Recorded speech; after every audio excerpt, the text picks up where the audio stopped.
So, wow, we are back. We Episode are 2. live with Intention. your hostess with the mostest.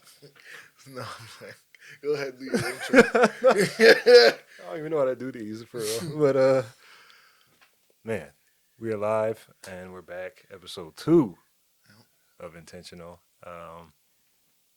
I brought with me someone very dear to my heart, special. Nice. My boy, my best friends, Mr. Eagle himself, Oh gosh, here we go. Derek Ballard Jr. Greetings. Oh no, Aaron had this clap.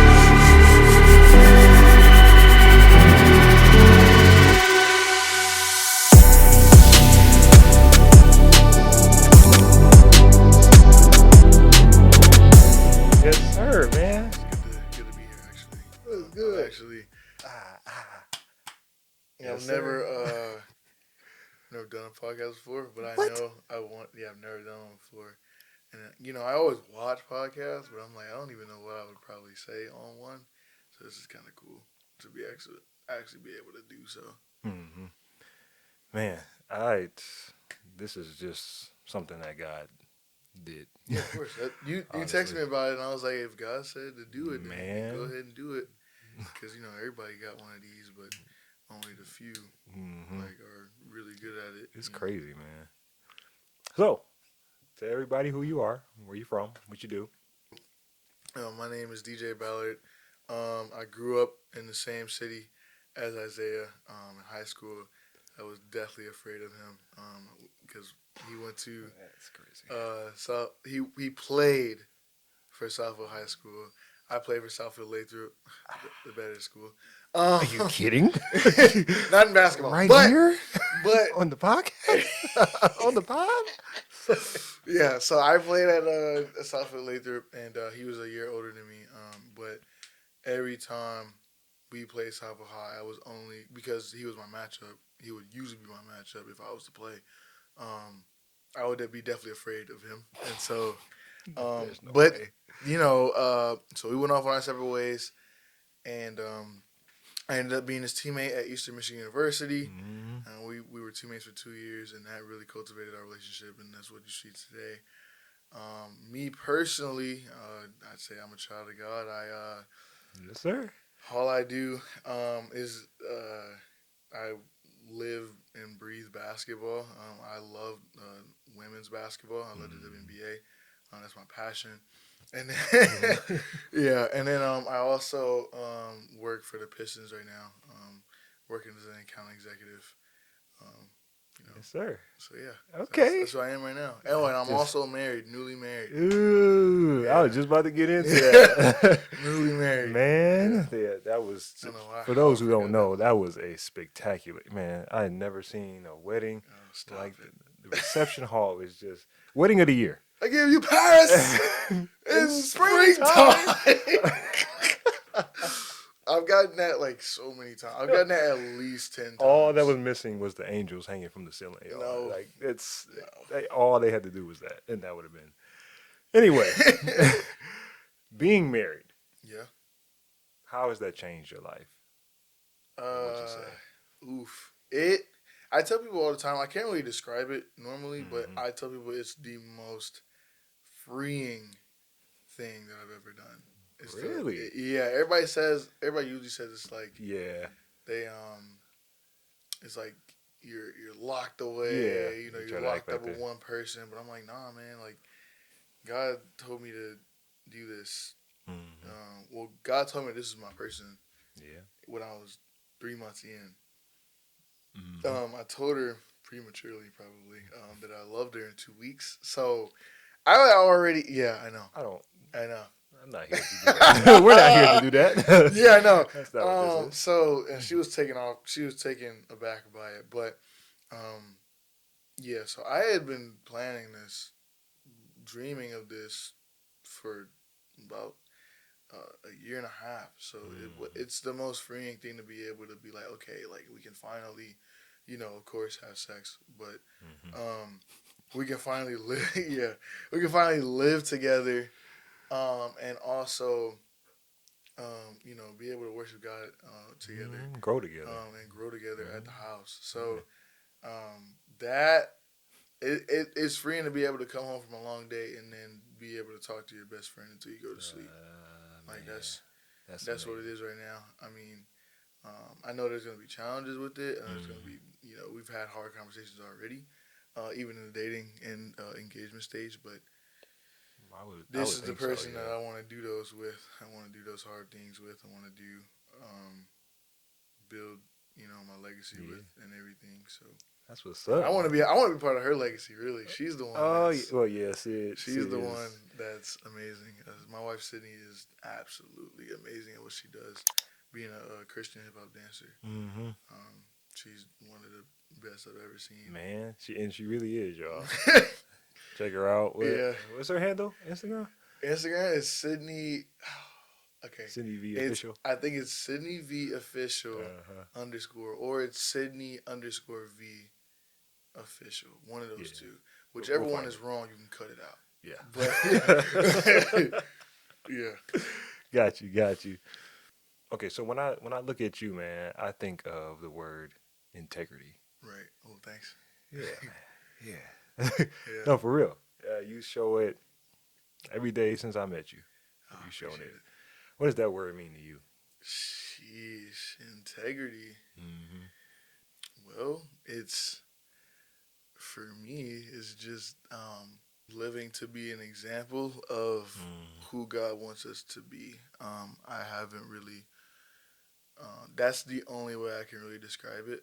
Because when you first met me, I wasn't like this. I wasn't, especially in high school. In high school, I was. I can't even picture that, bro. Man, Hey, I mean, we got stuff from Daryl. Yeah.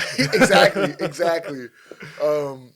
If you guys don't know, this is my best man, and he was one of my best men. I had two of them, but so we all together, we had a Shout out friend. Tito. Yeah, we had a friendship catch up PowerPoint for my bachelor party, and all of my friends that have known me since I was 6 years old, since I was 12, like they all had the embarrassing stories and stuff. So he didn't know about that stuff. But if you knew me back then, that DJ, that guy was not didn't have integrity at all. Didn't have integrity at all. He wanted to be like everybody else. He wanted to live like everybody else. He wanted to he wanted to be in the in crowd and realized now I've realized that the in crowd is whatever you want it to be, wherever you choose to make it. But growing up in high school, I kind of I wouldn't say I blame music for this, but I blame the hip hop music I was listening to about it, because I wanted to look like them. I wanted to be like them. I wanted to be like a superstar hooper that all the girls loved. And I just wasn't that. I wasn't that. I was a bigger kid in high school, and so I was trying to make up for it by being funny, but I would talk too much in class, and I'll get, I was still smart. I graduated high school with a 3.1, and then I graduated college with a 3.6, and I get my MBA. So I was never, I was never dumb. It was just, I was trying to overcompensate for the self-hatred that I have for myself in high school. So, ain't that true? Yeah, I was trying to overcompensate for that, by, talking to girls that I had no business trying to talk to, being annoying in class, getting kicked out in class, just really trying to find my way and trying to make other people like me. So that was the opposite of integrity. Now, integrity that I carry now is just okay, how can I live more like Christ? How can I find my own way? How can I find my own path? And then have people gravitate to me, because that's what Jesus did. Jesus walked, and wherever Jesus walked, people was flocking to him. Man. So I'm like, how can I be so genuine that people are like, what is up with you? Yeah. And I tell them, Jesus is the reason why, and then they start, doing the same thing and start believing in him and walking in that way. That's just why I carry so much joy now, and So yeah, so that I don't know if that really answered the question, but I would say that's what integrity is for me: is walking how Christ designed us to walk, and just be an example for Him. Man, because I would agree. Because ever since I known you at Eastern, you always did the right thing. Always. It was Yeah, never no shortcuts, yeah, no, trying to take the short way out, the easy way out. It was none of that. He was like, hey, bro, even in the weight room, we used to push each other, bro. hmm Hey, no, Zay, we got to do it this way. yeah. It's like we got to But do it that the was right also a way. little bit out of fear. Oh. A little bit. Oh, It was, well, let's go ahead and get truthful. yeah. Well, if I'm on a podcast, I don't want. I want to leave everything out there. So, it was. Thank you for that first. Oh, I didn't want to leave anything on the table at man. Eastern. Didn't want to get in trouble. Didn't want to make the opportunity go away. For those who don't know, I was a walk-on at Eastern Michigan from the time that me and Isaiah were. Um, for the time that me and Isaiah were teammates, I was a walk-on at Eastern. If you don't know what that is, a walk-on is basically somebody who tried out for a college team but wasn't on scholarship. Because usually people when they play D1 basketball, D1 football, they talk about full ride scholarships. I didn't have that. I had to work I for that. appreciate you for explaining that. Of course, of Yeah, course, because of course. A lot of people don't understand it when I narps, say it. A lot of people don't narps. understand red shirt.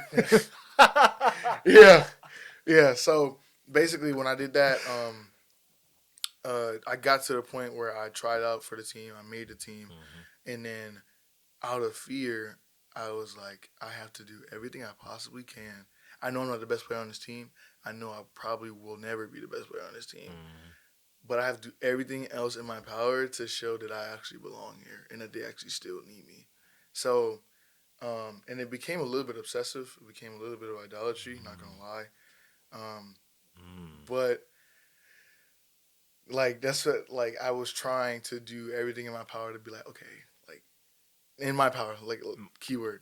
Like, in my power to be like, okay, yeah, I know I'm not the best 3-point shooter. I know I'm not the best in defense. I know I'm not the best passing right now. I know I'm not the best on, but I can have the most joy. I can be the first one up to practice. I can be the first one in class. I can have the highest GPA in the class no matter what. If I was a freshman and I was getting better grades than the upperclassmen and seniors and things like that. So I knew I could control those things, and I knew I can keep my head out of part. Like I went to a couple parties now. We went to a couple parties in college, but I knew not to get too crazy, except for 2 times.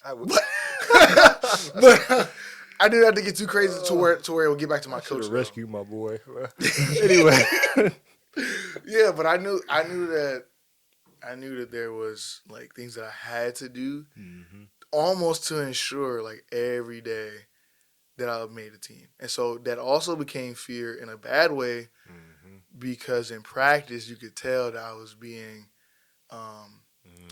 timid with the movements that I was doing, with the things that I was doing as well. Like if I turned the ball over in practice, I thought I was gonna get cut the next day.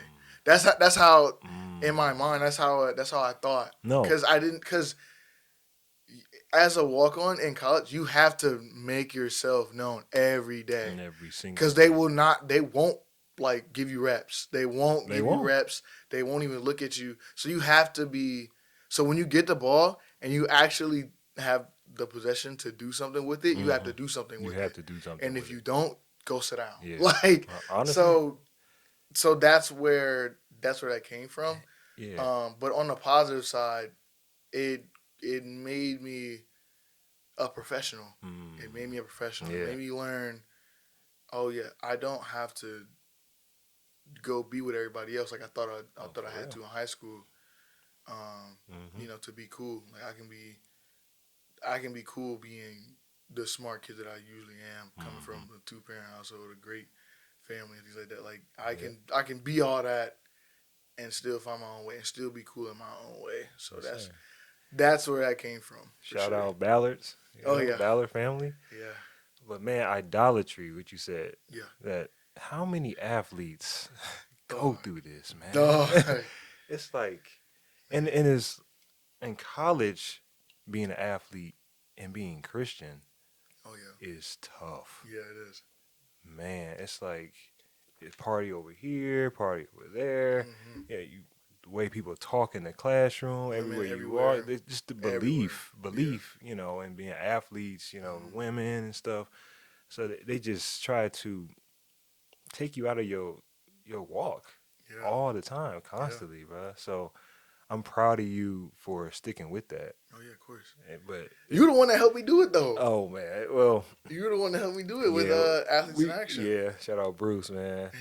Shout out to Dish Nows. Yes, Ah, sir. yes. But yeah, we helped each other, and that's what we need Yeah. more. And that's what we did yesterday too. Oh More yep. got brothers together, man, Yep. and just men mending together. I love that, man. That was actually on Yeah. my vision board, just to have more What? guy friends. Really? Yes, That's this year, crazy. yeah, And then man. Mike So, and then Mike found you in the wedding? yep, Yep. your wedding. Yeah. See how it all Yeah. ties together, folks. Yeah, See so how Lord, see.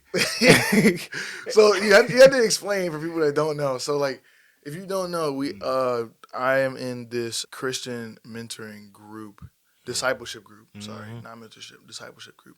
I'm in this discipleship group called the Iron Man Network, Iron Man. and it's spearheaded by my friend and mentor, Mhm. Mike Parker, Mike. and he had a vision from God to create it. Mhm. And then we ended up seeing The Forge, the movie, Mhm. yesterday, and Yesterday. that's what The Forge was literally about.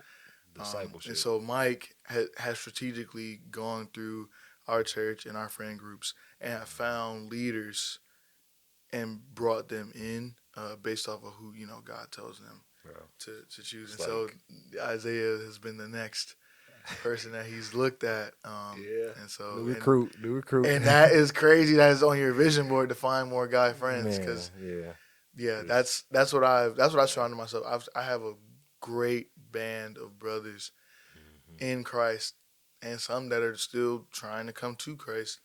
That I can lean on like whenever I need something, and that's what it's all about. Amen. That's what it's all about, Yeah. man. Okay, I'm gonna get a little dark. Oh boy. As in, what would you say is your lowest moment in life? Ooh, lowest moment in life. Yeah. Ooh, there's a couple. Mm. There's a couple. Someone deep makes you like takes you there. Oh man. Okay. Can I? Can I say two?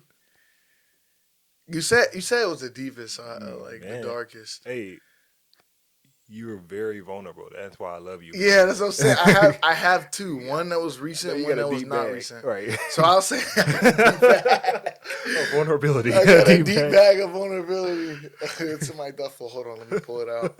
No, but so I'll say the first is two of them because I have to say them because they have the same amount of impact on my life.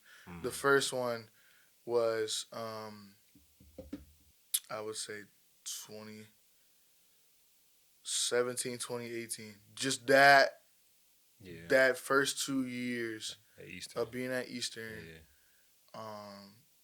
being in the first relationship that I was in college, and that was very that was very it was a very toxic relationship, but We don't talk about Bruno. no, well, no, it's not like that. Like for now, is I've forgiven her and everything, and what we did both ways was bad. So, Yep.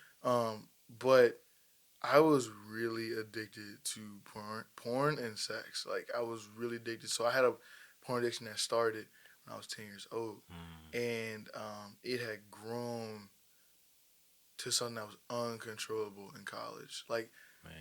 it was kind of like a Same, coping bro. mechanism when it came to, just like I said, that fear of being perfect in practice every day. So when I was stressed out thinking about how I'm going to be, like I said, in my own power, how I'm going to be the best I can be in the next practice, it would stress me out so much. And the only way I would go to that to relieve stress is to like masturbate and watch porn. Like that, doing that, like it got to a point where I was like doing it like 3-4 times a day. And that was probably the hardest thing because I didn't think there was no way out. I didn't think there was a way out of that. I didn't think that I could be free from that. I didn't think that um, there was a cure for it, and I also didn't think it was a problem. Mm. Like Mm. I knew that I wanted to stop doing it, but I knew it also felt good. So I'm like, and it's not hurting nobody. Like Right. I was in a relationship. Mm-hmm. This is better than cheating. That's what I thought. I thought this is better than cheating. I thought this is better than going Man. out, seeking somebody else that's actually real. Because when you watching porn, it's real people, but you don't think they're real because Nah, they on your it's on screen. screen. Yep. And so you know Mm-hmm. that was the Pretty hardest, low point. Yeah. lowest point of my life. And then recently, my Mm-hmm. last season of basketball, Mm. um, Yeah. it was really hard. That was really hard. I'm still trying to healing Yeah. from that. But so for those who don't know, my last season of playing basketball was 2023, and so we were playing. We had NBA level talent on our team, Yep. and yeah, and so Yep. I was the only senior on the team. Everybody else was a sophomore and freshman, literally. Mm. Everybody else was a sophomore and That's freshman. that's gotta be And the hard. year before in our banquet, I got the Mr. Eagle Award, like you said. I got the Mr. Eagle Award, and in my speech, I started by saying I never wanted to go to the NBA. Mm. I started that by saying I never want to go to the NBA. I use basketball as a vehicle and not a destination. Mm. And so when my coaches heard that, they were like, "Oh, he doesn't want to play basketball Mm. in the next level. So why is he here? Like, why is he trying to um, play basketball? You know, at his level." And for me, I also said in the speech, I love playing at Eastern, and I want to give it on my all, and I want to finish playing here. Mm-hmm. But in terms of playing pro and playing in the NBA, that's just not what I want to do. And so they took it as he's not going to work hard enough. He's not going to play hard enough because he doesn't have an end goal of playing basketball after this. Mm. But this is my last season of basketball. So why would I not give it my all when I have been giving this game my all since I was 4 years old? And so during that time, um, I remember it like it was yesterday. It was Mother's Day weekend of that year before we started that year, and my coach called me. He called me on the phone. He was like, "I want you to make a big boy decision. Mm. I want you to make a grown man decision." He was like, "You can come here. Um, we're trying to get a couple players. This is before the NBA talent came, Yeah. and so we're trying to get a couple players here. We're trying to do this and that. And it seems like you don't want to play basketball at the pro level. It's insane. So I have an offer for you. You can one, uh, you can forfeit your last season playing basketball, Mm-hmm. and you can come be my GA, graduate assistant, Mm-hmm. basically on the staff of the team, and you can still get your scholarship to be able to pay for school, but you just won't play like your last year, and you'll be behind the bench because like all the staff is behind the bench during the games, Mm-hmm. and you'll sit behind the bench instead of finishing out your last year. And I had, and then the other option was to be on a team and not play. And like in that moment, I didn't know what that meant. Mm. I didn't know what that meant at all. And he showed me though. So I had 3 days. He called me on that Friday. It was Mother's Day week. It was Mother's Day weekend. Yeah. I spent that whole Mother's Day stressing my mom out because I didn't know what decision I was I going to remember you make. called me too. Yeah, I called everybody I knew. Yeah. I called everybody that I knew would have some good judgment on the situation. And so I had that weekend. He said I was coming. He was in another state at the time, and he came. He called me on the phone and he said, "Yeah, I need a decision by Monday." It was Friday or Thursday, Thursday or Friday, one of those two. You know, God's not in it if it's rushed like that. Yeah, and it was rushed, and I was like, So initially on the phone, I'm like, no, I'm gonna stay on the team, and I'm gonna finish out like how I wanted to. I'm gonna have the senior night that I've seen 5 other people have, like 5 Mm-hmm. different sets of people have, and I've been dreaming about, and that's the last thing on my checklist. As a Yeah. college basketball player. But after I got off the phone, I was like, do I really want to play? And this was after the transfer portal closed, so I Mm. literally had those 2 options. Like I either He, yeah, yeah, he did no, that. no, we're not gonna talk about him. So I literally had the option. I only had those 2 options, right? Because usually with the transfer portal, if those for those of you who don't know, the transfer portal, like when the going gets tough, you can leave. You can Literally, do anything. literally, you can You can be leave Superman if if you the want. going gets tough. Leave. Mm. Like if you want to, somebody will pick you up. For real. Whether it's Easily. D1, D2, D3, NAIA, Especially now. somebody will pick you up. And Especially now. yeah, and so at that time, that was like the first big resurgence Mm-hmm. of the transfer portal. And so, but when I got off the phone, I was like, what am I gonna do? Am I really gonna sit on the bench the whole year? And am I really gonna wait, to hear my name called and then put in all this work? And also at the same time, I was earning my MBA. It was the first year of Mm. my MBA program. No, Um, that's so hard. so I was playing basketball at the same time being my MBA, and we all know that an MBA is the most strenuous business degree you can probably get. Man. And so I was playing basketball at the same time, and with that, I just thought I was like, I want to be on. I had worked so hard just to get that last senior night moment. The jersey in the case, to forfeit it and then trade it for a polo in the case after playing for so long No way. and then earning a scholarship. Like There's no way. there was no way I was gonna go back on that, but I didn't know. iGreen Graphics offers an incredible range of services, including detailed illustrations, stunning graphic design, dynamic motion graphics, and engaging content creation. They specialize in logo design and branding, ensuring your business stands out. And if you need professional video and photography services, they've also got you covered. But that's not all. iGreen Graphics also excels in video editing and a new service offered, logo animation, which brings your brand to life with creativity and precision. To learn more and book their services, visit greengraphics.square.site. Don't forget to follow them on Instagram and subscribe to Intentional on YouTube for more info and inspiring stories. I'm thinking I did Mm-hmm.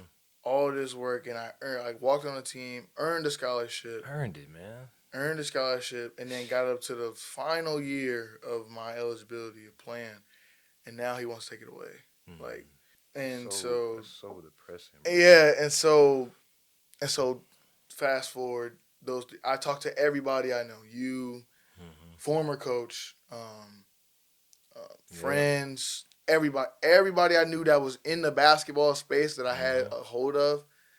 I called them during Mm-hmm. that weekend. Don't even know what I got my mom for Mother's Day. I brought her a lot of stress. That's what I did. That's. But Mm. so fast forward to that Monday that comes, and I tell him he comes in. He's like, "Yeah, I know it's a hard decision, and I know it's gonna be a hard transition for you." And Mm-hmm. thinking I already made a decision to forfeit my year, and I was like, "No, I'm Yeah. not gonna do it." He was like, "What?" He's like, "No, I'm gonna stay on the team." He's like, you do know, like, I don't see you playing a lot this year. We got a lot of tough opponents this year, you know, um, and we got a lot of people coming in. We got NBA talent coming in. I'm Mm-hmm. like, okay. He's like, I don't think you can, play that well with this roster. And I'm like, oh, I mean, Basically wanting you to give up your scholarship. basically, yeah. Mm-hmm. And so he said all that. I'm like, I'm used to, proving people wrong. I proved coaches wrong Mm-hmm. time and time again throughout my career, so I plan to do that again. Yeah. He was like, I hope so. But then he proceeded that whole season, me only playing what 6 to 8 games out of 30, and mind you, we're not winning. Like we're not winning. that year, and like we're getting blown out some games. Like there It's crazy was times where we was getting blown out 20 to 30 points, and they looking past me on with the the bench. NBA talent. With the NBA talent. We're not gonna say all No. that, but and they're looking past me, like Mm-hmm. on the bench, like oh yeah, like it's Not two, even it's a minute 30 left in the game. We're getting blown up by 30. We might as well put them in, just act of evil, man. And so it's just like so that was the hardest thing I've ever had to endure. I got my senior night, I played, and on my senior night I had 50 people come. 50 people showed up to my senior night, and I played the first 2 minutes of the game and did not play again. We won, but I played the first 2 minutes of the game, did not play again. So that was like, cause your senior night is supposed to be like your thank you game. Like, oh, you did all this work, especially Honestly. since I had been the longest tenured person in the program. Period. Coaches, trainers, staff, players. Period. I had been there for 6 years. Nobody else on the staff, in dang near in the building, could say they was there for 6 straight years. It's like your thank you game, and my thank you was you get 2 plays if you don't score, and you look bad on defense, you're not playing the rest of the game, and that's what happened. So yeah, but that was the hardest thing, and Unbelievable, man. going to practice knowing that whatever you're doing in practice will not help your situation destroyed me. Like destroyed my confidence. I didn't want to touch a basketball, and I didn't touch a basketball for about 3 months straight after my last game. I didn't want anything to do with basketball. Nothing. Didn't want to play basketball. Felt no enjoyment in the game anymore. But that happens to college athletes so Yeah. much, bro. Yeah, it does. They make you a robot. Yes. And Yes. you come in there in love with the game or in love with whatever with the game. sport that you came in there with, coming out of high school, you in you've love. You've done it with your friends. You've been doing it for so long. Yeah. It's human nature for turning you into politics. Yeah. And not money. even, and it wasn't even politics. They was using the words that I said against me, and they misconstrued the words. They didn't hear me out fully, but they used my own words against me, trying to justify not playing me. But granted, it was a lot of things going on that year. It was a lot of things going on behind the scenes that year. But that specifically, I just felt like a walk-on again. And it was my 6th year. That's crazy. And the thing is, when I was a walk-on, I worked hard in practice, and I was earning minutes. During that time, during those 2 years, I had earned up to about 11 minutes a game, which is pretty solid. And then I go down to playing 6 games with an average of 2.5 minutes in between each, and only playing garbage minutes. I've only played one game where That is so crazy. where it was like in the middle of the game, like I would play 1 or 2. The porn thing, yes, God delivered me from that. I'm still trying to find deliverance from that last season, and I'm almost 2 years removed from it. So, in the midst of all this, yes, the porn, and going through all that your senior year, Yeah. how did you manage to make it out? Like, I guess where did your hope come from? I mean, I know, Yeah. but So tell the people. yeah. So with the whole porn situation, because of Athletes in Action, which you invited me to the first season, I was at Eastern.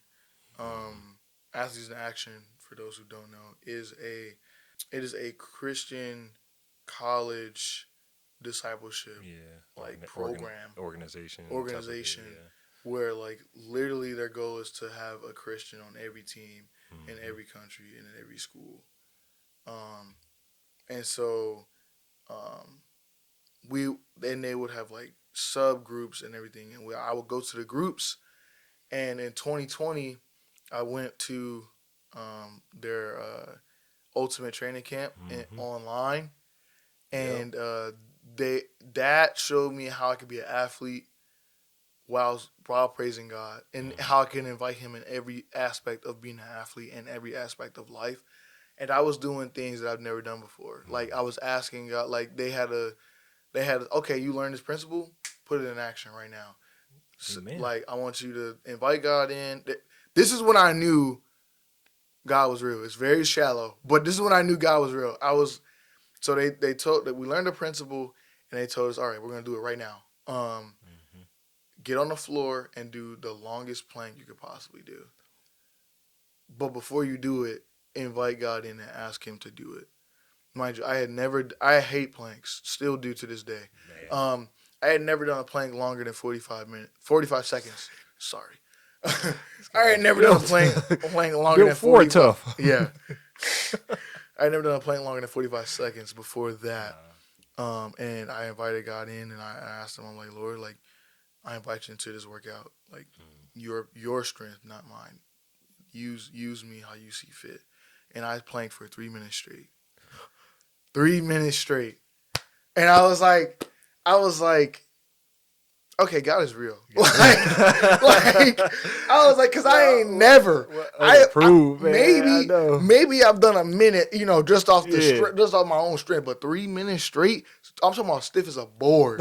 I'm talking about stiff as a board. The only reason I stopped is because I was like, did it end? Like, did the program end? And I was like, oh, so that's this is God, yeah. So I was like, this is God. This is what He can do if you let Him do it. And so that week, I gave my life to Christ, and then that's when everything changed, and porn was gone immediately. I didn't think about. I did it one more time. I looked at porn one more time after that, and I thought it was the most disgusting thing I've ever done in my life, and I never did it again. Like God literally stripped it away from me. Like, amazing. Like, I called Bruce. Bruce was our leader of AIA at the time. I called Bruce literally the 10 minutes after I did it, and he said, "This sounds like a whole new person. I don't even know who this is." That's what he said. He was like, "I don't know who this is." Like, are you sure this is DJ? Like, I'm like, yes, Bruce. Like, this is me. I just gave my life to Christ, and it's the best thing I've ever done before. Amazing. Man. And so, with that's what got me through the porn addiction. That's what got me through thinking I had to perform every day to be worthy to be on the team. Like, he took that boulder off my back. And so for the second situation with the whole last year, therapy. I would say a lot of therapy has helped me to, but also God was in it. I was watching a sermon by Jerry Flowers. Said it. He titled it "It Had to Happen." And he was saying, like, without Judas, there would be no death, burial, resurrection. Yep. So it had to happen. He had to betray Jesus for that to happen. Like, I'm not saying that I was betrayed. I'm not saying at all that I'm at any caliber next to Jesus. But I'm saying, like, Jesus still called Judas friend, even though he knew what he was going to do to him. Yeah. Like, so I've learned, just through that sermon series alone, I've learned that, because I had a burning, like, hatred for that coach. And so after I saw that sermon, I saw him again in the airport one day, and so God, like, took it away from. I prayed about it. I was like, God, I don't want this hatred anymore, because it's gonna kill me. Like, and it's gonna tarnish who I am and my integrity that I have. And so, I saw him, and I was like, you know what? Like, it's good. It's nice to see you. It's nice to see you. Have a great trip. Like, that's how you know. Like, and so so it's that's who's gotten me through every point and every part of my life. Like, so, yeah. But yeah. What an amazing story, though, for real. Yeah, man. that's who's literally. I couldn't do either of those things without Jesus. I couldn't give my past situation away to him if there was nobody that I knew that could take it away. And then also, like I said, I didn't think there was a way out of my porn situation. And I would say my porn situation is an anomaly because I know friends who are Christians that are still struggling with porn.